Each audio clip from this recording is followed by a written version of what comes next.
Get ready for dictation. Start. The next argument is the argument based on the difference between the words within as found in CRZ1 as contrasted with the word in CRZ2. We are called upon to employ a purposeful interpretation bearing in mind also the distinction in the words used. Much reliance has been placed on the judgment. The said matter arose under the coastal regulation notification issued in the year 1991. The MOFF granted permission to the respondent therein for construction for setting up of a marine terminal facility near the seashore for receiving and transferring VCM, which was one of the raw materials for manufacturing PVC. Under the terms of the 1991 notification, certain activities were prohibited under paragraph 2.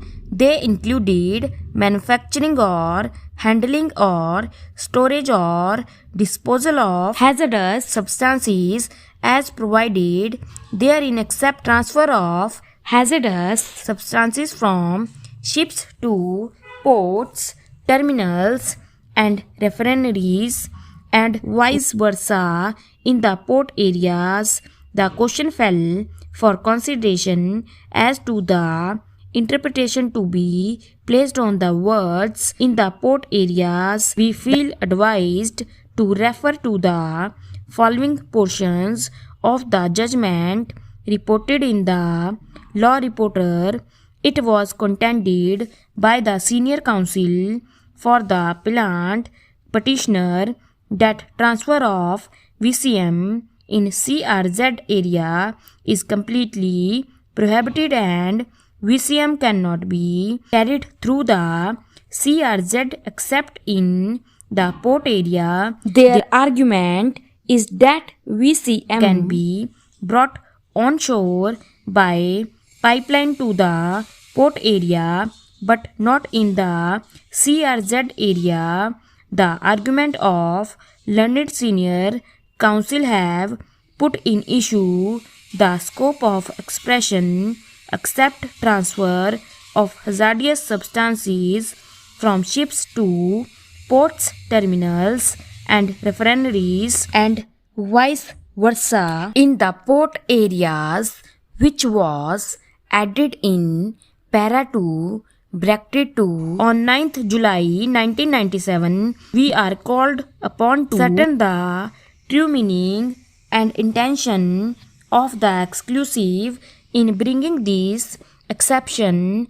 In the original 1991 notification there was no exception clause. It appears to have been added for the purpose of enabling transfer of hazardous substances from ships to ports, ships to terminals and ships to refineries and vice versa. In such transfer of hazardous substances confined to terminals and refineries located in the port areas, the answer in the affirmative may make the said provision unworkable and would also result in absurdity inasmuch as the hazardous substance would be brought into the port. It is well settled that if exception has been added to remedy the mischief or defect, it should be so construed that it remedies the mischief and not in a manner which frustrates the very purpose. Purposive construction has often been employed to avoid a lacune and to suppress the mischief and advance the remedy.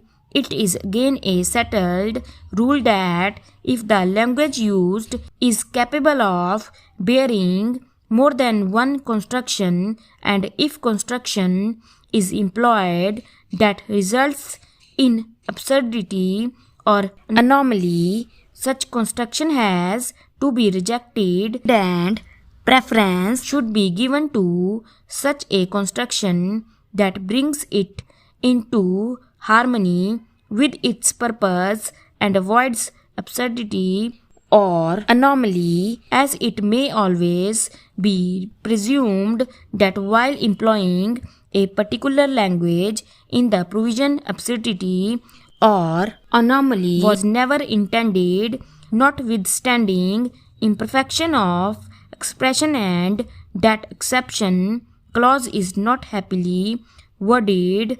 We are of the view that by applying purposive construction, the expression in the port areas should be read as in or through the port areas. The exception in para 2 bracket 2 then would achieve its objective and read except transfer of hazardous substances from ships to ports, ships to terminals, and ships to refineries, and vice versa in or through the port areas. This construction will be harmonious with para 3 bracket 2 which permits the activity of laying pipelines in the CRZ area.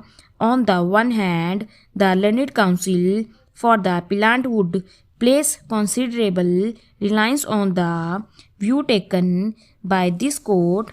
Per contra, learned senior counsel would submit that the aforesaid decision turned on the facts obtaining therein, and in particular the expression in the port areas, whereas the language used in paragraph 8 bracket 2 bracket 6 and also the context should persuade this court to place an interpretation advancing the object of a notification, such as the 2011 notification.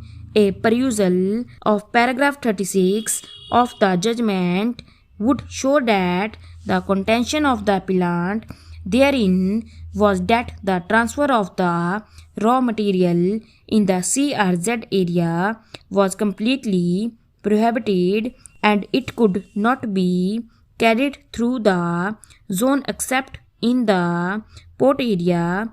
This court understood the terms of the notification to be that it permitted transfer of the hazardous substances from the ships to the ports, ships to terminals, and finally ships to the refineries. The vice versa was also found to be within the contemplation of the notification as permitted activities. The court posed the question whether the transfer was to be confined to refineries and terminals which were located in the port area of the terminal. There